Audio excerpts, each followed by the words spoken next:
Yes, everybody, welcome back to the channel. Stephen Howson. Today we are talking Marcus Rashford. Now, obviously, this all broke over the weekend, and there was a lot of people saying, are you going to talk about this or what? And yeah, of course I am. It's a massive deal in what's going on at Manchester United with one of the senior players and probably our best player at the football club last season.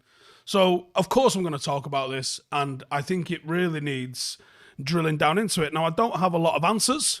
I've only got my thoughts and my opinions on what's going on so far. So let's get into what has supposedly happened, at least anyway. So we all heard the news come out from Friday, but in case you haven't, Marcus Rashford is massively in the firing line at the moment, and not just because of his on-field performances, but his off-field antics.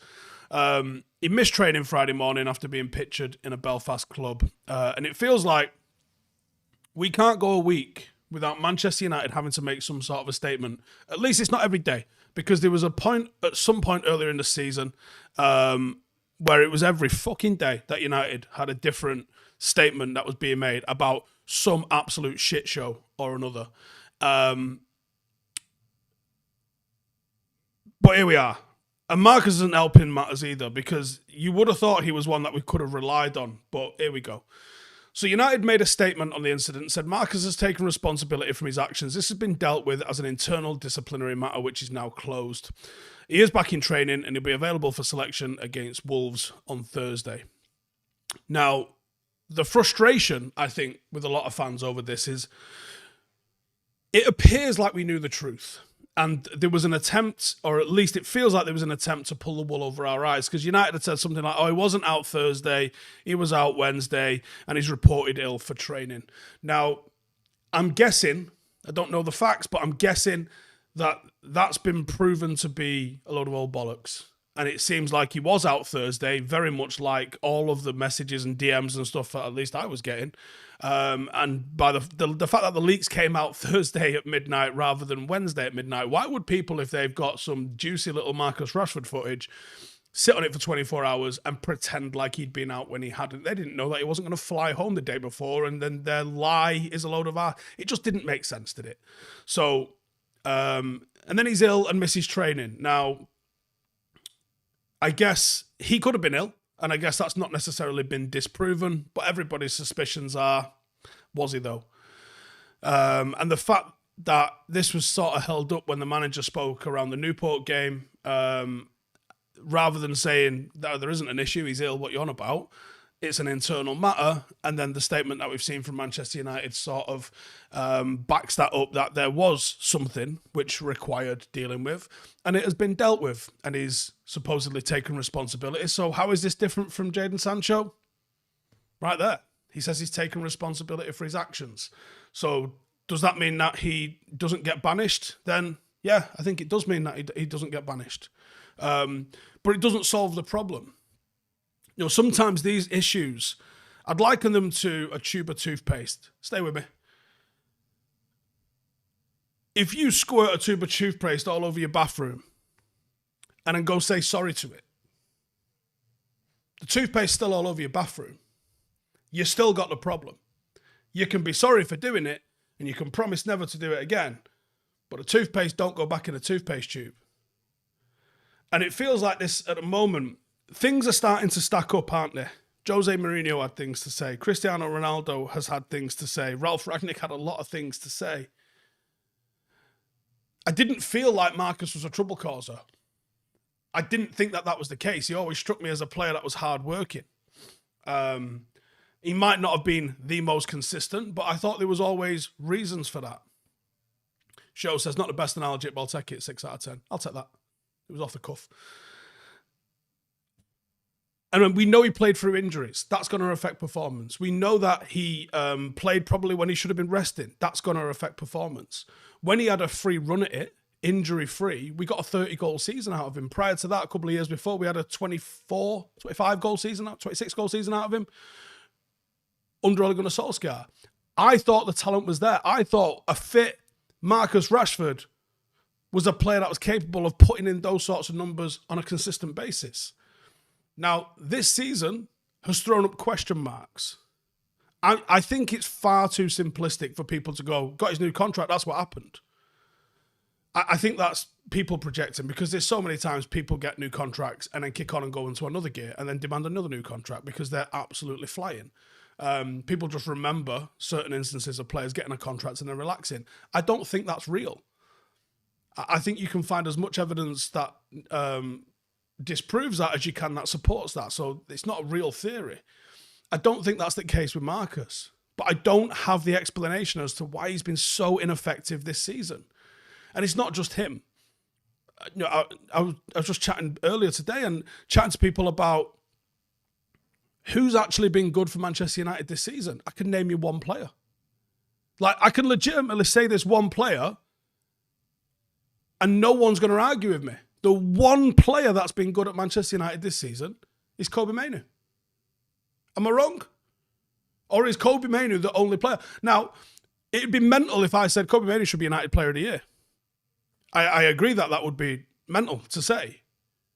But if he's been the only player that's been good, how's it not him? Who gets it over him? Do you know what I mean?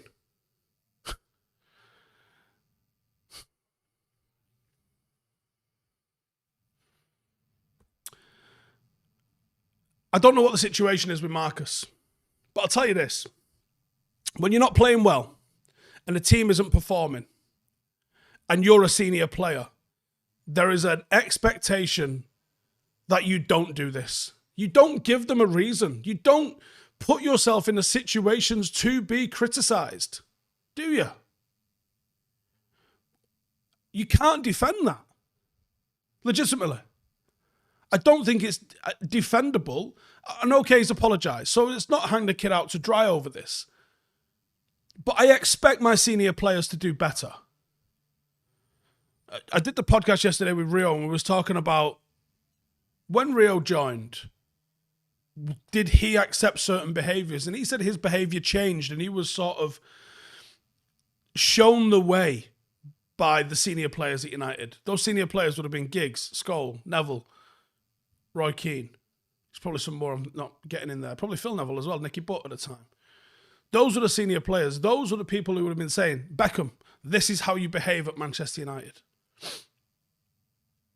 When you join Manchester United now, Marcus is a senior player. And you can, for all you want to say and go, that era's gone. Okay, but those standards have also gone. And maybe that's what needs to change, is you need to get players back now. We was at the Copenhagen game and I was pitch side with Ash. Obviously, Ash didn't hit the heights of playing for a Manchester United or whatever, but he's a guy with several hundred career appearances, played for a long time in the Premier League, captained his country, took Wales of all teams to a quarterfinals in Europe, right? That's a man with standards. Not many people you know can go from playing level, fucking what would have been 5, 6 in the English football pyramid, non-league, and taking it all the way to play international football. There's not many people can do that. How do you do that? By having your shit together and working hard. Now, we're standing pitch side in Copenhagen. We see Anthony, Marcus, I think, and there might have been one more player. I don't know who it is off the top of my head. Wearing earrings. There is no fucking excuse whatsoever. Listen, I don't give a toss. I kind of like seeing what the players wear, right? I'm 40. I'm not a fashionista, but I don't mind. I like people expressing themselves, right? And I don't mind looking at what the players wear. I quite enjoy, to a certain degree, what you see with the NBA, where the players, there's a whole thing of the players arriving. What's the outfit saying? I think that's interesting. But I also like that when United go away in Europe, they rock the suit and the blazer with the United tie. I think that's real fucking classy that they do that. But I'm not overly bothered about which one you want to do. And I wouldn't mind if United said, yeah, do you know what? Fuck it. We're going to let the players turn up like the NBA players and we can see their individualism and we can see what stuff they're wearing. And for me, that would be the time that the players express themselves. But you know what? When you go in the changing rooms and you put that kit on, leave your fucking jewellery and your watches and anything that doesn't enhance your performance on the pitch in here. And go to work. The warm-up is fucking important. And I think you should treat the warm-up as much as the game. Because for me, that's where games are won and lost. As soon as you enter that changing room, mind on it. I'd ban phones. Guess what? You don't need a phone. Leave them in the fucking lockbox on the coach. We'll see it out there. Don't need phones. Don't need earrings. We don't need distractions. There's too much fucking distractions going on in life at the moment. When it's time to go to work, be all a fucking about that work. I don't get it. And you might be right in saying a fucking earring doesn't mean anything. It does, because you're not prepared. Because you can't walk out onto the field like that. So you're not prepared. You need to step out for a warm-up like you need to go right now. And I know they don't put their shirts on until the very last minute. But it's just one extra thing. When the manager's giving you 5 seconds of a little quick debrief of something that you need to remember or something he spotted in the warm-up, and you're like fucking about with your earrings. And like I said, that is a tiny, tiny example. And yeah, Aunt Elle says, what have we been awful at for years? The warm-up. Correct. There's a lot of you asking about what happened to the eye. I'm amazed none of you know. Surely a lot of you know by now. I mean, fucking hell. I know it's gone fucking a bit turbo. There's people making fucking videos about it on YouTube. I posted a link on my match review, and I did have a little bit of an explainer about what happened to my eye. But there you go. Ursuline says you've always defended Rashford. I have always defended him because I think he's been worth defending. Going out and missing training, I think he's indefensible. I think people have been overly critical of his performances sometimes. And I can defend or criticize any player from any moment. I can go left or right on that depending on what the impetus is or what my input is. Marcus has done something that's worth criticising. So he gets criticised.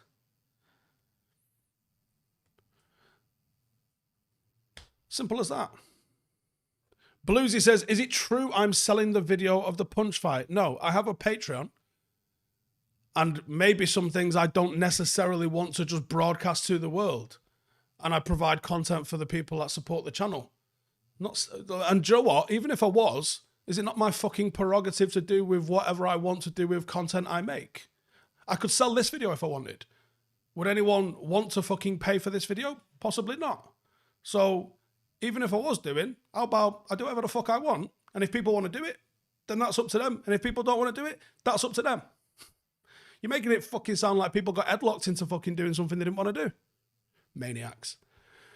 Julia says you can't defend him to some extent, but people have been acting like he missed the training before a final. I don't think that the magnitude of the game matters.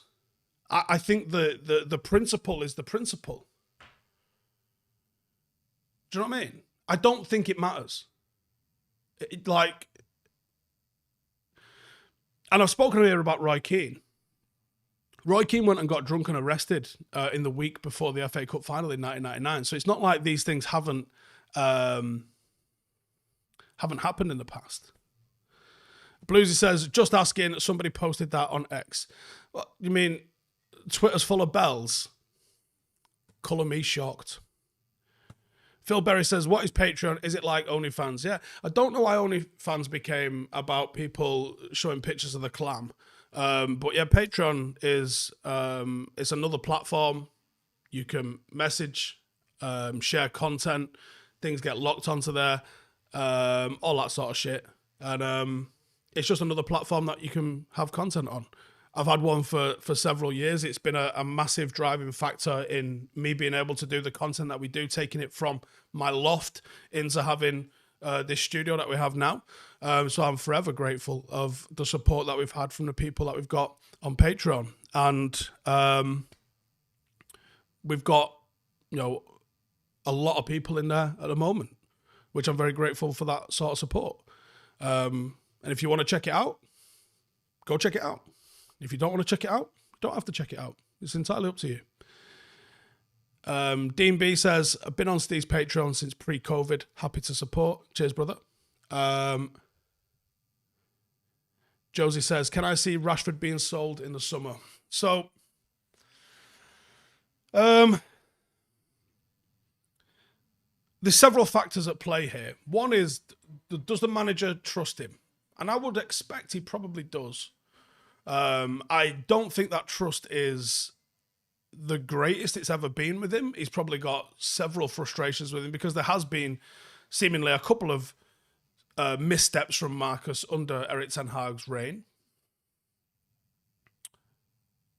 I think he probably feels like he could go. I think he probably feels like he's got a trust in his ability that he would like him to get back to. Because if Marcus gets back to the 30-goal striker that we had last season, Manchester United are in a much better place. So he probably wants to get Marcus back up to that. He is a sellable asset. He's an expensive wage. All of these factors have to come into play. Now, if Ineos and Sir Dave Brailsford and all of these kind of guys go, we can get a player for 100 grand a week, that's going to cost us 30 million, whereas we can sell him for 100 million and get X off our wage bill, and there might be a level of consistency that isn't currently there with Marcus, or they might not believe Marcus is going to get back to that level of consistency, or they might think that he's more suited to a different style of play, albeit like a more counter-attacking style of play where he's absolutely deadly, than what we're seeing Ten Hag sort of try to replicate and produce, then it might be the move to cash in on him. In terms of suitors, I actually think Marcus's reputation is a lot higher outside of England than it is in England. And I think the likes of PSG, if they lose Mbappe, would probably go directly for Marcus Rashford. Because I think he is a marquee name, whether people are ready to admit that or not. And I think that's the move. T-Hawk with a super chat there says, maybe sell Rashford and buy Antonio Nusa. Well, we've done a ton of different scout reports looking at different players and this, that, and the other. Mikey Plays Poker says, Steve, any new IRL stuff coming up?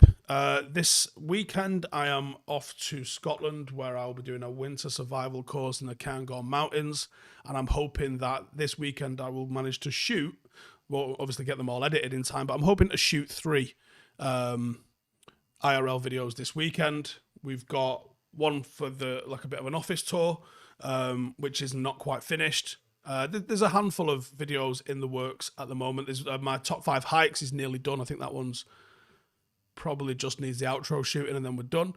So yeah, there's a lot of stuff on the IRL channel. If you've not checked that out, there's also stuff that's just going straight in to Patreon, including stuff from me and Ben. So if you want to check that out, check that out. Ash says, this group of players we have aren't unaired material. Unaired?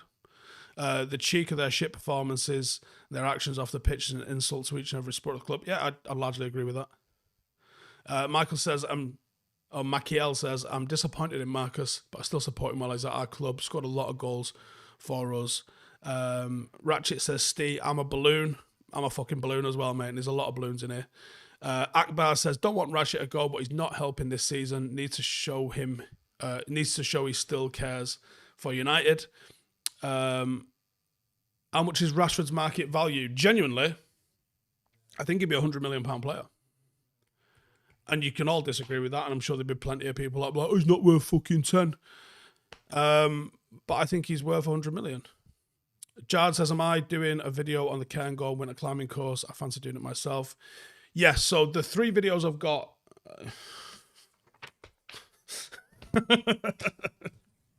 This is the preparation that we do for videos. So we got...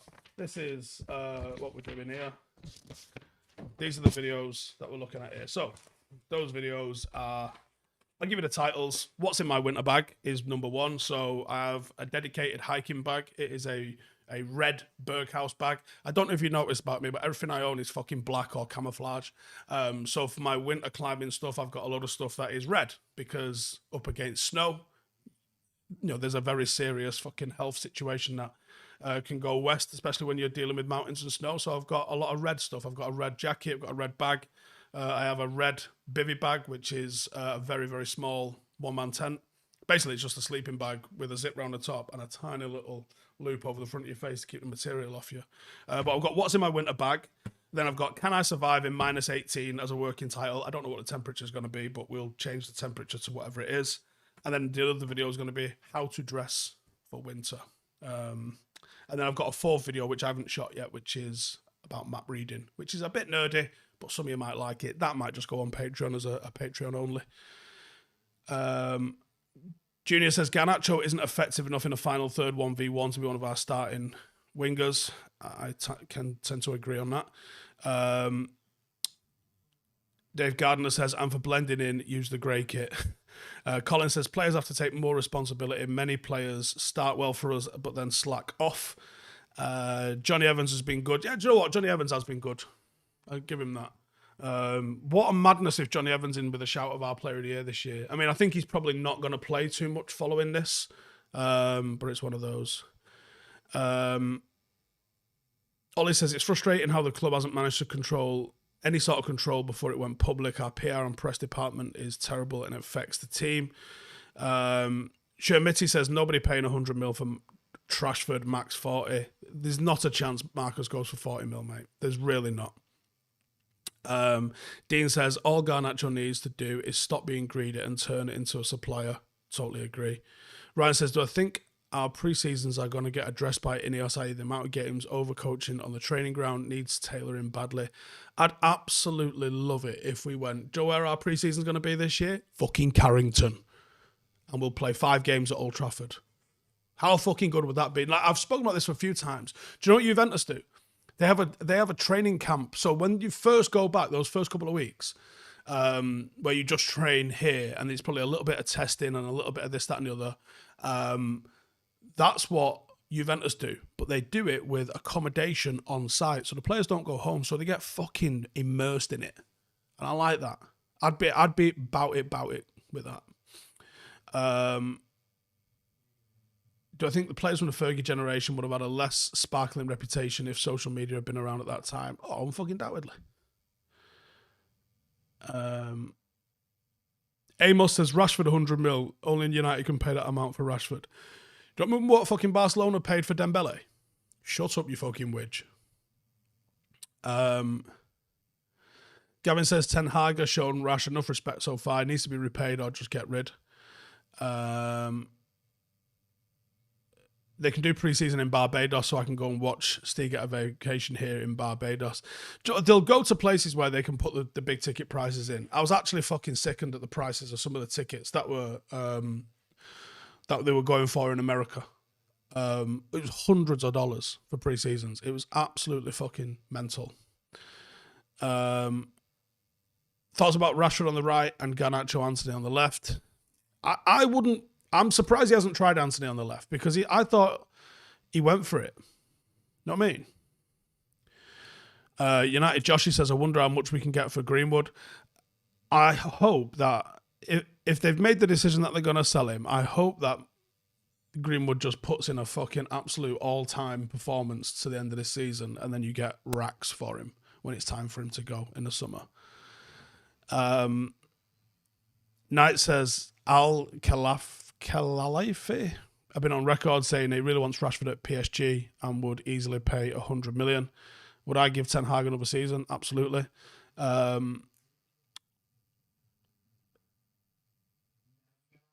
Kimmy Cracker says that's what the NFL does. Summer camps are about 2 weeks stuck in the same place. Do I reckon he'll play against Wolves?